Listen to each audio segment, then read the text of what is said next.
नमस्कार शेतकरी बांधवांनो. आजच्या आपल्या या खास भागात सगळ्यांचं खूप खूप स्वागत आहे. आज आपण एका अशा विषयावर बोलणार आहोत जो सध्याच्या बदलत्या हवामानात विशेषतः महाराष्ट्रातल्या प्रत्येक शेतकऱ्यांसाठी खूप जास्त महत्त्वाचा ठरतोय. आणि तो विषय आहे पिकांसाठी कॅल्शियमचं व्यवस्थापन. चला तर मग या मास्टर क्लासमध्ये आपण काय शिकणार आहोत त्यावर एक नजर टाकूया. येणाऱ्या उष्णतेच्या लाटेमध्ये आपली पिकं कशी सुरक्षित राहतील आणि भरघोस उत्पादन देतील याची सगळी माहिती आपण टप्प्याटप्प्याने समजून घेणार आहोत. चला तर मग थेट मूळ मुद्द्यालाच हात घालूया. सध्या शेतकरी ज्या सर्वात मोठ्या आणि तातडीच्या समस्येला तोंड देत आहेत तिथूनच आपण सुरुवात करू. मार्च महिन्यामध्ये जी उष्णता वाढायला लागते ना, ती फक्त पिकांना त्रासदायक नसते, तर ती एका अदृश्य शत्रूसारखं काम करते. आणि हा शत्रू थेट पिकासाठी सर्वात आवश्यक असणाऱ्या एका पोषक तत्वावर म्हणजेच कॅल्शियमवर हल्ला करतो आणि त्याचा पुरवठाच थांबवून टाकतो. हा एक असा प्रश्न आहे जो अनेक शेतकऱ्यांना पडतो आणि खरंच खूप फ्रस्ट्रेटिंग आहे. आपण जमिनीचा तपासणी अहवाल बघतो, त्यात लिहिलेलं असतं कॅल्शियम भरपूर आहे, पण प्रत्यक्षात शेतात फळं तडकलेली दिसतात, टोमॅटोचा खालचा भाग काळा पडून सडतो. मग असं का होतं? याचं उत्तर जमिनीत नाहीये. याचं उत्तर दडलंय झाडाच्या शरीरशास्त्रात. म्हणजे जमिनीत कॅल्शियम असून सुद्धा तो झाडाला का मिळत नाही हेच आपल्याला आता नीट समजून घ्यायचंय. आणि हीच ती खरी गोम आहे. यालाच आपण बाष्पोत्सर्जनाचा सापळा किंवा इंग्रजीमध्ये ट्रान्स्पिरेशन ट्रॅप म्हणतो. आता हे काम कसं करतं? बघा, झाड काय करतं? मुळांवाटे पाणी ओढून घेतं आणि पानावरील अगदी बारीक छिद्र असतात, ज्यांना आपण पर्णरंध्र म्हणतो, त्यातून पाण्याची वाफ बाहेर टाकते. या प्रक्रियेला बाष्पोत्सर्जन म्हणतात. हा एक प्रकारचा निसर्गाचा पंपच आहे, जो जमिनीतून पाणी आणि त्यात विरघळलेले सगळे पोषक तत्व वर खेचतो. आता यातला कॅल्शियम जो आहे ना, तो खूप आळशी घटक आहे. तो स्वतःहून झाडात कुठेच फिरत नाही, त्याला पाण्याच्या प्रवाहाचा आधार लागतो. पण जेव्हा तापमान खूप वाढतं, म्हणजे 32-35 डिग्रीच्या वर जातं, तेव्हा झाड स्वतःला डिहायड्रेशनपासून वाचवण्यासाठी ही पर्णरंध्र बंद करून घेतं. म्हणजे काय? तर पंपच बंद होतो आणि पाण्याचा प्रवाह थांबतो. याचा थेट परिणाम काय होतो? जमिनीत भरपूर कॅल्शियम असून सुद्धा तो झाडाच्या फळांपर्यंत आणि शेंड्यांपर्यंत पोहोचूच शकत नाही. म्हणजे झाड एक प्रकारे उपाशी राहतं. आता हे समजून घेऊया की हा कॅल्शियम इतका महत्त्वाचा काय आहे. तो काही फक्त एक साधं पोषक तत्व नाहीये, तो झाडाचा सांगाडा आहे. जशी आपली हाडं आपल्या शरीराला आधार देतात, तसंच कॅल्शियम पेशींना आकार आणि ताकद देतो. तो एक प्रकारचा गोंद आहे, जो कॅल्शियम पेक्टेट नावाच्या सिमेंटने दोन पेशींना एकमेकांना घट्ट चिकटवून ठेवतो. यामुळेच फळांची साल जाड आणि मजबूत होते आणि त्यांची साठवण क्षमता वाढते. तो एक सैनिक आहे, जो पेशींची भिंत इतकी मजबूत बनवतो की बुरशी किंवा किडींना सहजासहजी आतमध्ये शिरकाव करता येत नाही. आणि इतकंच नाही, तर तो एक संदेशवाहक सुद्धा आहे. म्हणजे जेव्हा झाड कुठल्या ताणात असतं, जसं की अतिउष्णता किंवा पाण्याचा ताण, तेव्हा योग्य प्रतिसाद देण्यासाठी तो झाडाला संकेत पाठवतो. तर इथला सगळ्यात महत्त्वाचा मुद्दा हा आहे की बाजारात जी सगळी कॅल्शियमची खतं मिळतात ती सारखी नसतात. विशेषतः मार्च महिन्यातल्या कडक उन्हाचा सामना करताना पिकाची नेमकी अवस्था काय आहे आणि हवामान कसं आहे हे बघून योग्य खताची निवड करणं खूप गरजेचं ठरतं. आणि हे जे टेबल आहे ना, ते शेतकऱ्याने कोणती धोरणात्मक निवड करायला हवी हे अगदी स्पष्ट करतं. आपण जर फक्त किंमत बघून खत निवडलं तर मोठं नुकसान होऊ शकतं. बघा, कॅल्शियम नायट्रेट हे सगळ्यात जास्त वापरलं जातं, कारण ते कॅल्शियम तर देतच, पण सोबत वाढीसाठी लागणारा नायट्रोजनही देतं. त्यामुळे शाखीय वाढीच्या आणि फळधारणेच्या सुरुवातीच्या काळात हे बेस्ट आहे. या उलट कॅल्शियम क्लोराईड फळांना काढणीच्या आधी कडकपणा देण्यासाठी वापरतात, पण लक्षात ठेवा, जास्त उष्णतेत याची फवारणी खूप धोकादायक ठरू शकते, कारण त्यातल्या क्लोराईडमुळे पानं करपण्याचा किंवा जळण्याचा धोका असतो. आणि तिसरा प्रकार आहे चिलेटेड कॅल्शियम. चिलेशन म्हणजे कॅल्शियमच्या अणूला एका संरक्षक कवचाने बांधून ठेवणं. त्यामुळे काय होतं की तो पानांमधून अत्यंत वेगाने शोषला जातो. जेव्हा पीक खूप जास्त ताणात असतो आणि आपल्याला तातडीच्या उपाराची गरज असते, तेव्हा हे सर्वोत्तम काम करतं, पण हे बाकीच्यांपेक्षा महाग असतं. चला, आता आपण हे बघूया की हे कॅल्शियम वापरायचं कसं. कारण उष्णतेवर मात करायची असेल तर फक्त योग्य खत निवडून भागत नाही, ते देण्याची पद्धत आणि सगळ्यात महत्त्वाचं म्हणजे वेळ, हे सुद्धा तितकंच महत्त्वाचं आहे. हा एक नियम आहे जो कॅल्शियमच्या प्रभावी वापरासाठी कायम लक्षात ठेवलाच पाहिजे. बोरॉन शिवाय कॅल्शियमचा वापर करणं म्हणजे कुलूप लावलेल्या दाराला आपण नुसता धक्का देतोय, पण दार उघडणारच नाही. कॅल्शियम झाडात जाईल, पण पेशींपर्यंत पोहोचून त्याचा वापरच होणार नाही.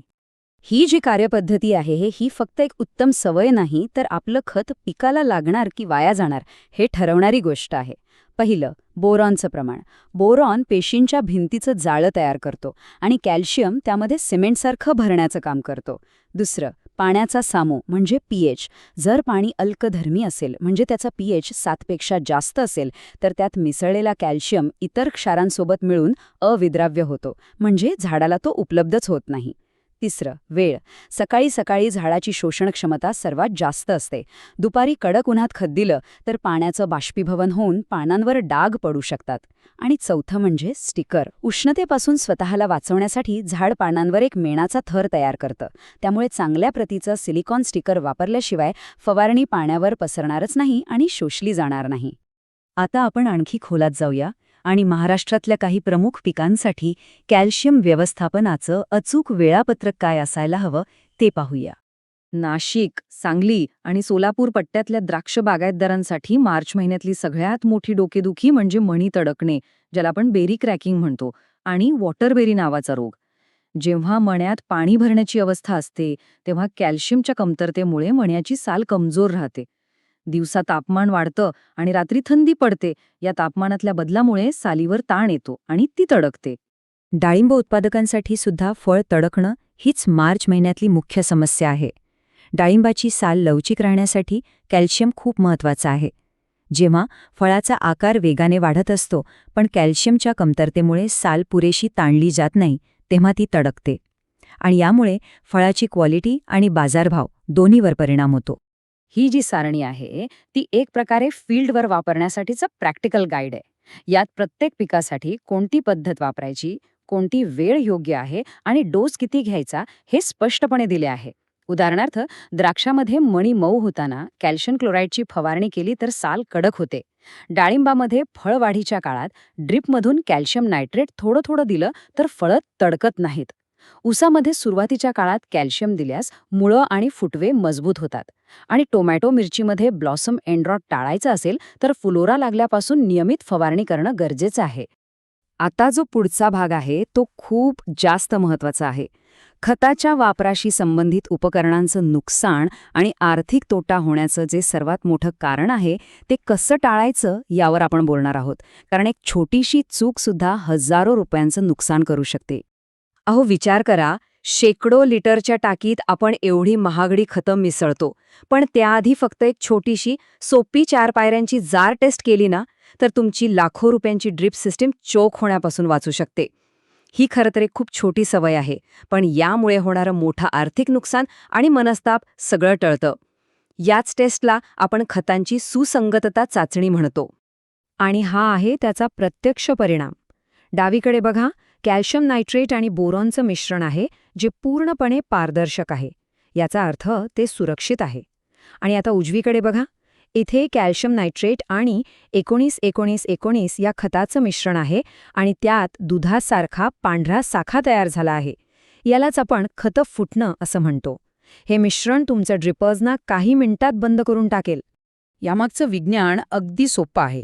जेव्हा तुम्ही कॅल्शियमला कोणत्याही सल्फेट म्हणजेच गंधकयुक्त किंवा फॉस्फेट म्हणजेच स्फुरदयुक्त खतासोबत मिसळता तेव्हा त्यांची रासायनिक प्रक्रिया होते आणि कॅल्शियम सल्फेट म्हणजेच जिप्सम किंवा कॅल्शियम फॉस्फेट म्हणजेच रॉक फॉस्फेट तयार होतं.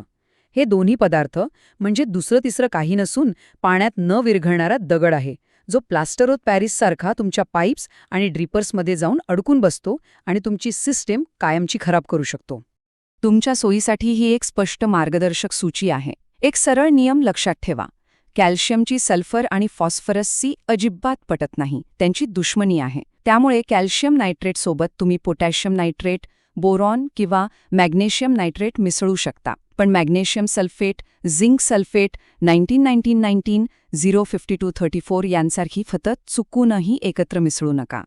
चला, आता समारोप करताना शेतकऱ्यांकडून नेहमी विचारल्या जाणाऱ्या काही महत्त्वाच्या प्रश्नांची उत्तरं पाहूया आणि कॅल्शियम व्यवस्थापनाच्या यशासाठी एक सोपा मंत्र लक्षात ठेवूया.